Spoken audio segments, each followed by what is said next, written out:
Evening and welcome back to my channel. This time we're going to be working on the Corsa.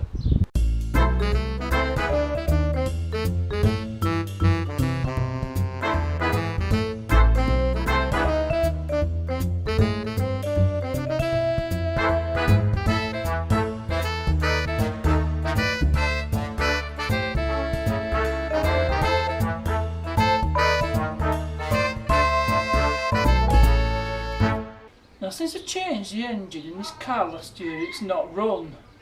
And there's also a few jobs left over from when I did the engine change. Now, the first of these I'm going to do is to bleed the clutch. Alright, before I can bleed the clutch, I need to top up the fluid reservoir, and it's under here. And to get to it, I need to take this panel off a scuttle. Looks like it's just held on with this T25 screw. So let's see if we can get this panel off. Looks like it's just, yes, it was a single T25 screw, so just lift it up and our fluid reservoir's exposed. Let's have a go. We'll need to top it up. So I did get some fresh brake fluid.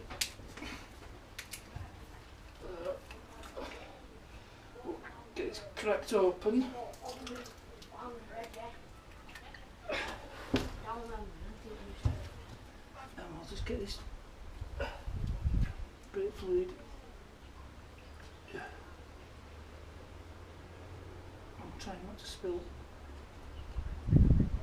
too much of it.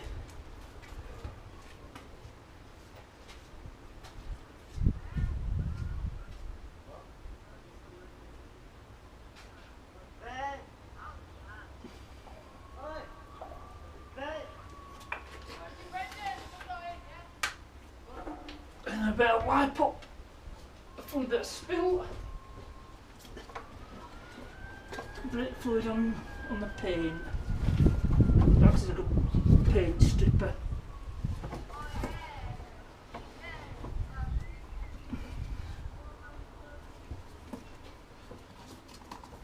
I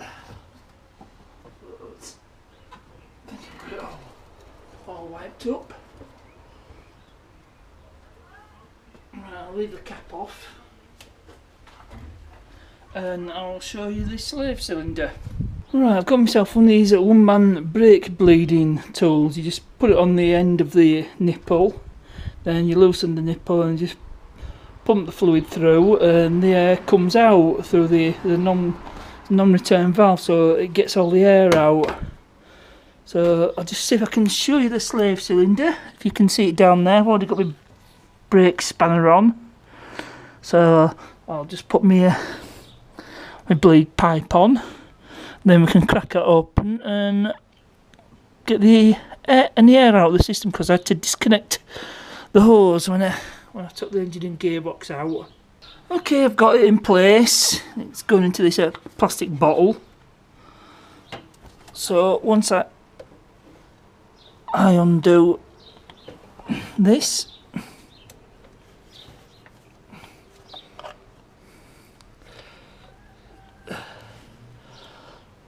fluid should be coming out. Okay, I've cracked it off. I hope I've cracked it off enough. I'll just need to make some adjustment here, because this hose is a bit kinked. Let's have a look there. We'll see if some fluid starts coming out.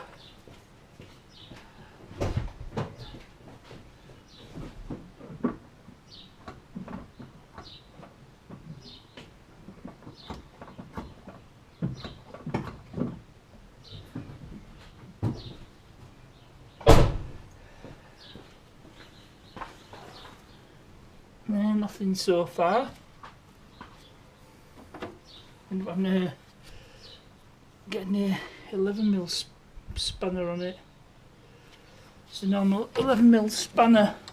I've loosened it off a bit more. Let's see if I have any more luck this time.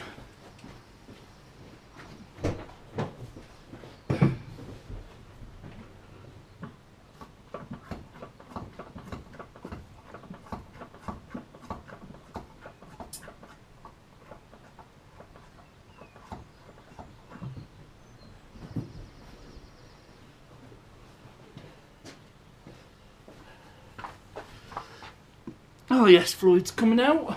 That's a good sign. You can see the air bubbles.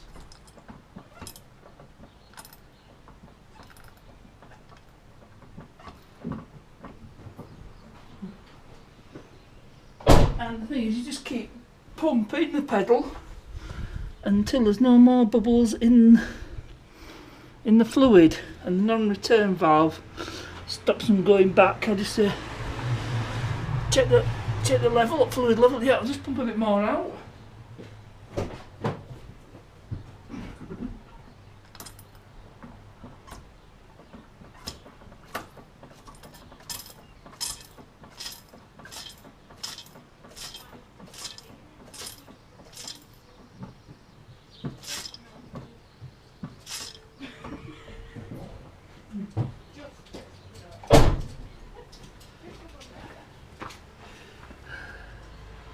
Still a few air bubbles, so I just need to keep going.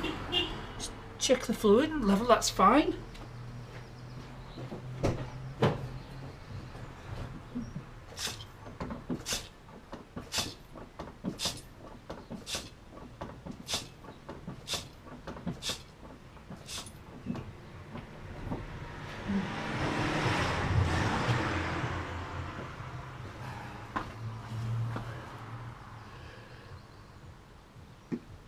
Yeah, still an air bubble. Let's see if we can get that out.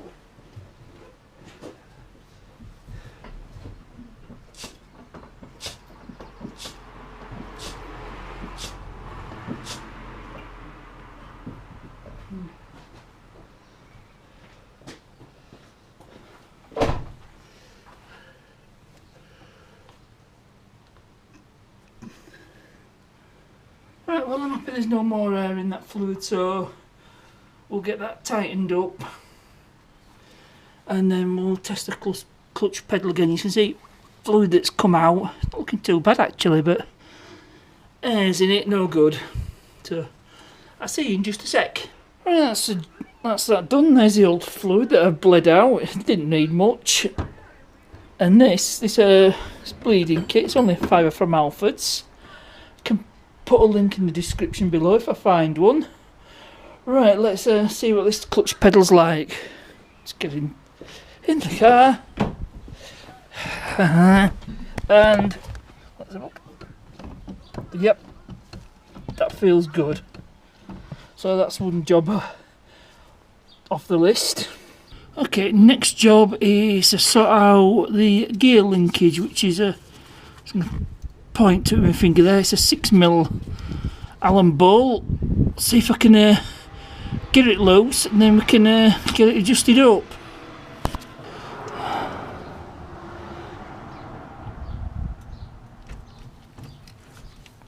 Alright, so I can get it loosened. I'll give it a toot of the stuff.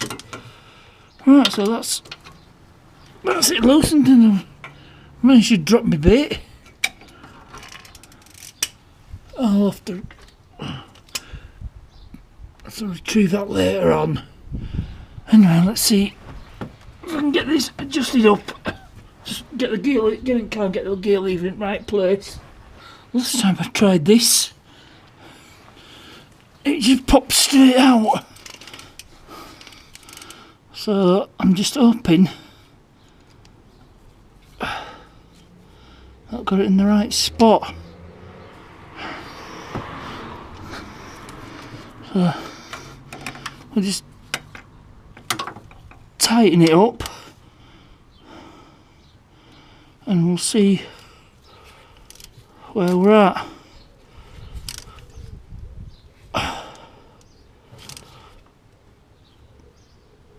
Snug it up.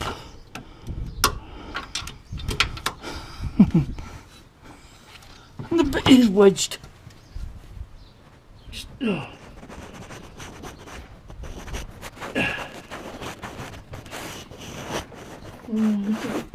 some pliers to get that out.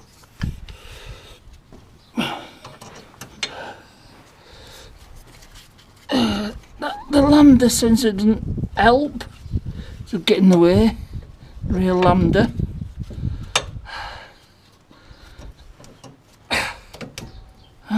Right, that wasn't too bad. Put that to one side, right. Just test this linkage, see if I can get it into gear. Hopefully it won't pop out.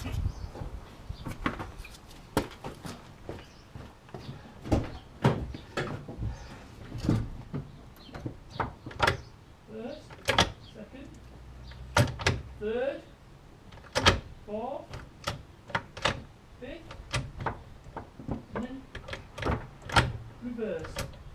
Right, so that's the gear linkage sorted out. So once I've got this engine running, it'll be drivable now. Okay, so the next job is to fit this replacement inlet manifold. Now the replacement engine came with an inlet manifold as well as the original one, but both of them have the same problem, and it's this inlet for the brake servo. We managed to damage the tab, you know, these tabs on here on both manifolds, so basically two scrap manifolds. When I changed the engine, I had to replace this as well. This goes in there, and then your hose, which is here, just clips in. I think it's about £10 from Vauxhall dealer. Anyway, look at it. This one's intact. I think I got this for about 16 quid off eBay. There's about half a dozen bolts to undo and various things to connect, like the fuel line. There'll be some electricals. Throttle body will have to come off, and connections for the injectors. Oh, we've got injectors on this manifold, so that might be handy. That'll save me a job. I won't have to. I've got the fuel rail here with the injector, so I won't have to dismantle that. It's going to be a bit of a long one, so I'll put you guys on time lapse.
Want to, but I managed to get it out, and I'll show you what the problem is. You see there, the tabs is broken off, so I'm never going to get a proper seal on the servo. It just won't stay in, so that's why I had to get another inlet manifold. That one's intact, fortunately. So as it says in the Haynes manual, refitting is a reverse of removal. I need to transfer these vacuum pipes across, but it's already got a fuel rail there, so I can just leave that where it is.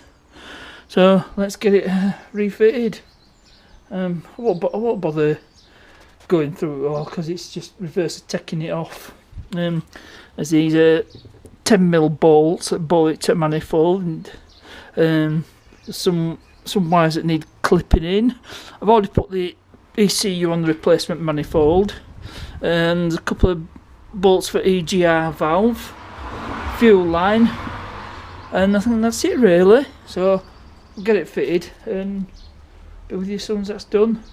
Right, now while I've got the inlet manifold off and I've got good access, there's something I want to try out. Now, I posted on one at Vauxhall forums about, you know, the car not starting, and somebody said that the crank sensor and the knock sensor could be connected, you know, the plugs could be connected the wrong way around. Now I think a quick way of testing this would be to disconnect either of these. Now the rev counter does register when you crank it over, so they're not, you know, the wiring for the crank sensor is getting a signal somewhere. So what we'll do is we'll try the knock. We'll disconnect the knock sensor because that's the easiest one to get to, and then we need to remove our fuel pump relay. It's one of these two, so I'll just pull them both out, and then fuel pump's not going to kick in and spray petrol all over. Right, we'll go inside and we'll just crank it over. See what happens. So there we go. Yep, we're in neutral. We'll just crank it over, and if it still registers, we know we've got it connected the right way around.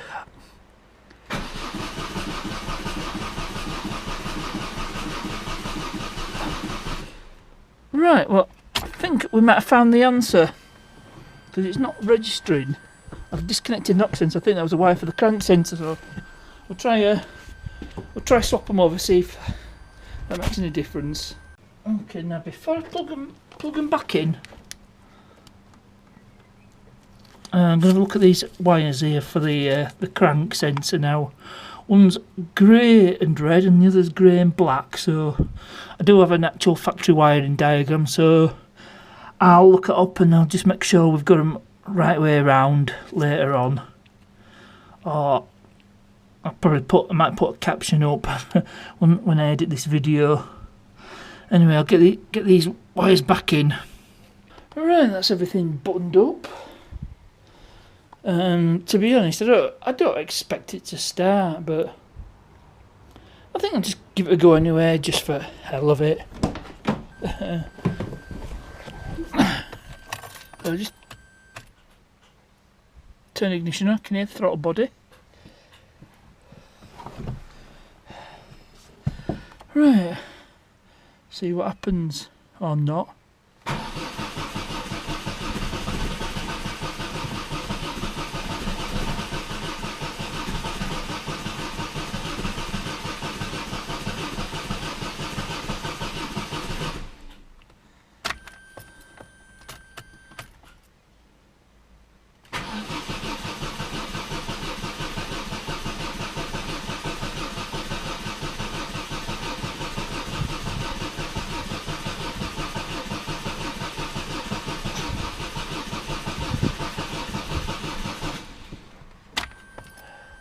Right, I've got my jumper pack on. I just got that off Amazon.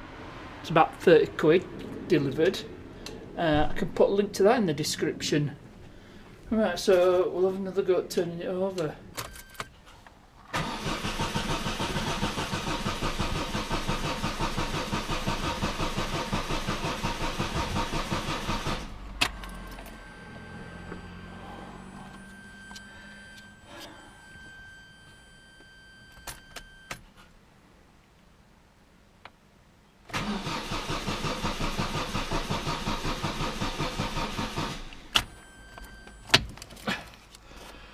Well, it's still not starting,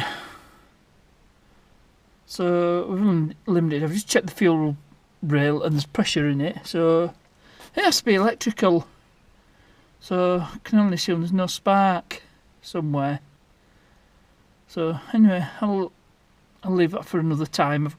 I've done what I've wanted to do, so I'm going to wrap it up for this video. Hope you enjoyed it. Please like and subscribe. Comments and questions, just put them down below. Thanks for watching, and I'll see you later.